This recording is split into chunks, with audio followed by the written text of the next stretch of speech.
Assalamualaikum warahmatullahi wabarakatuh. Nah, teman-teman semua, saya akan mereview ya terkait calon presiden secara objektif ya. Saya ingin menilainya. Yang pertama saya ingin membahas mungkin dari capres nomor 2 ya, Pak Prabowo Subianto. Nah, kebetulan kurang lebih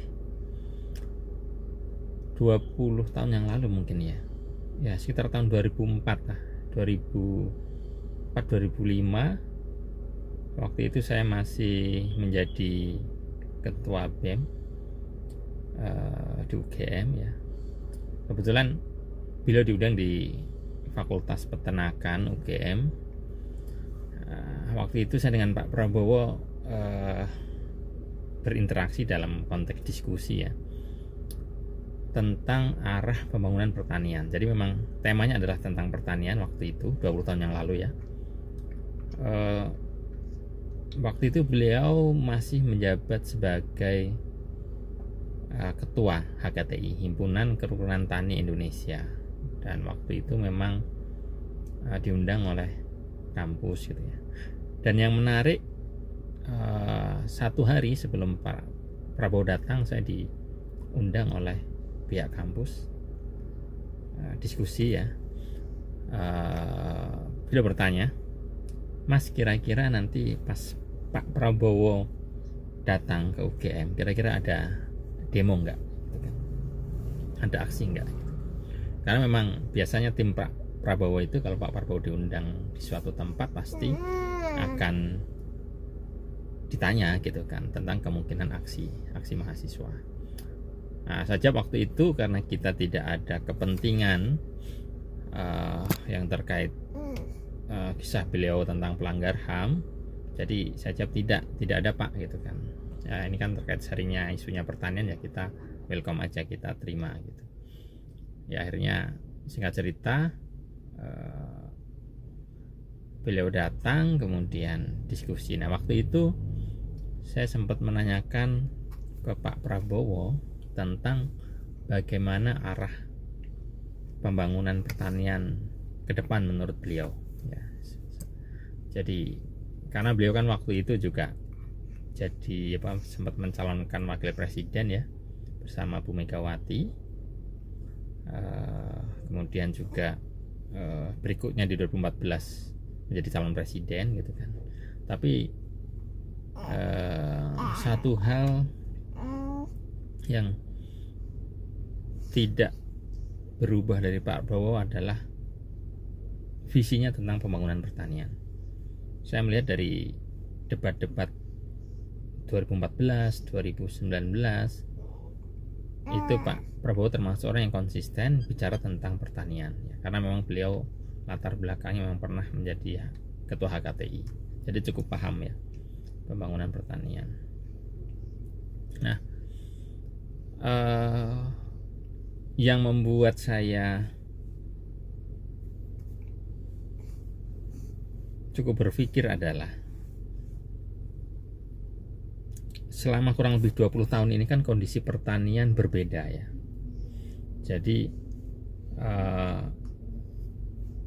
di tahun 2004 dengan 2024 itu 20 tahun yang lalu, tapi apa yang dibicarakan oleh Pak Prabowo itu sama, padahal kondisi pertanian itu sangat berbeda hari-hari ini gitu. Jadi contoh terkait bagaimana kondisi pangan kita ini Indonesia terancam dengan krisis pangan, bahkan dunia gitu. Kenapa kita ke depan mengalami krisis pangan? Pertama itu terjadi alih fungsi lahan ya. Bagaimana lahan-lahan pertanian kita itu banyak tergerus pertama oleh pembangunan infrastruktur ya. Kemudian yang kedua adalah alih fungsi lahan ya menjadi perumahan-perumahan, karena populasi penduduk kita bertambah ya, bertambah banyak gitu ya, sehingga banyak lahan pertanian yang dikorbankan menjadi perumahan-perumahan, menjadi homestay, villa-villa gitu ya. tempat wisata gitu ya. Sehingga ini membuat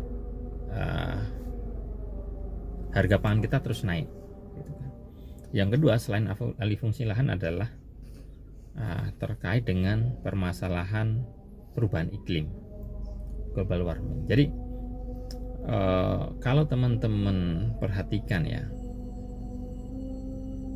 bencana alam terutama banjir, tanah longsor, dibandingkan 20 tahun lalu dengan sekarang tentu lebih parah ya. Dampaknya, efeknya pada tahun-tahun ini ya. Kemudian banjir itu kan memicu gagal panen ya. Kalau gagal panen harga pangan naik ya. Kemudian yang kedua adalah pemanasan global itu membuat kondisi iklim atau cuaca tidak menentu. Contohnya dulu sangat teratur ya, sangat teratur bahwa ini musim hujan sekian bulan, 6 bulan biasanya rata-rata. Musim kemarau ya kurang lebih 3 bulan kering-keringnya. Ada masa transisi. Tapi sekarang kadang nggak seperti itu gitu. Yang itu memberikan dampak terhadap para petani, kesusahan memprediksi kapan musim tanam yang terbaik gitu ya, kapan musim panen yang terbaik. Yang itu membuat organisme pengganggu ya, atau hama pada tanaman pertanian itu juga berubah siklusnya, sehingga beberapa daerah itu panennya gagal juga karena ketumpuk dengan hama, serangan hama. Nah, itulah perubahan iklim itu merusak siklus pertanian kita. Kemudian yang berikutnya adalah tentang kebijakan pemerintah.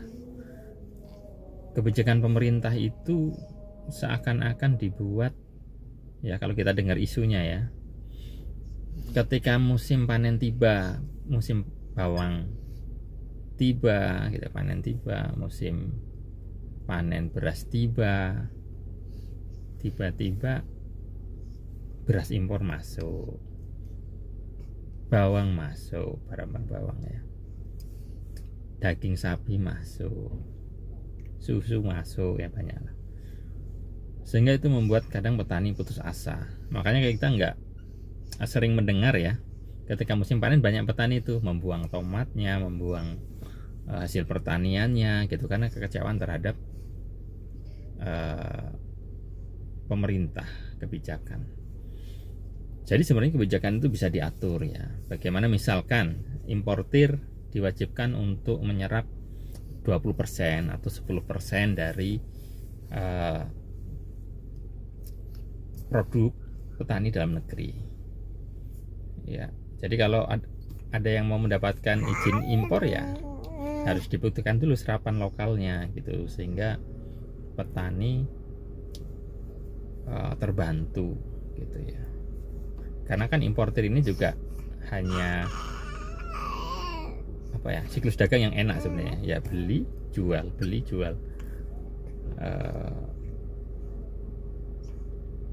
dibandingkan dengan petani kita yang harus menanam 3 bulan gitu loh, 3 bulan ya kan. Kalau impor kan ya, kita impor awal bulan ya, bulan depan udah masuk, artinya paling lama 1 bulan sudah panen ya, panen impor maksudnya. Nah itu yang harus kita juga perjuangkan. Dan saya melihat banyak pejabat di pemerintahan ataupun para tokoh-tokoh calon-calon legislatif itu juga tidak memahami secara utuh masalah di pertanian. Nah, saya melihat sih akar masalah dari semua capres baik 1, 2, dan 3 itu belum mengerti detail terkait masalah pertanian kita ya. Saya cukup maklum karena memang beliau-beliau bukan dari basic pertanian ya. Tapi saya berharap semoga tim-tim internal para calon ini memahami hal ini, dan mudah-mudahan suara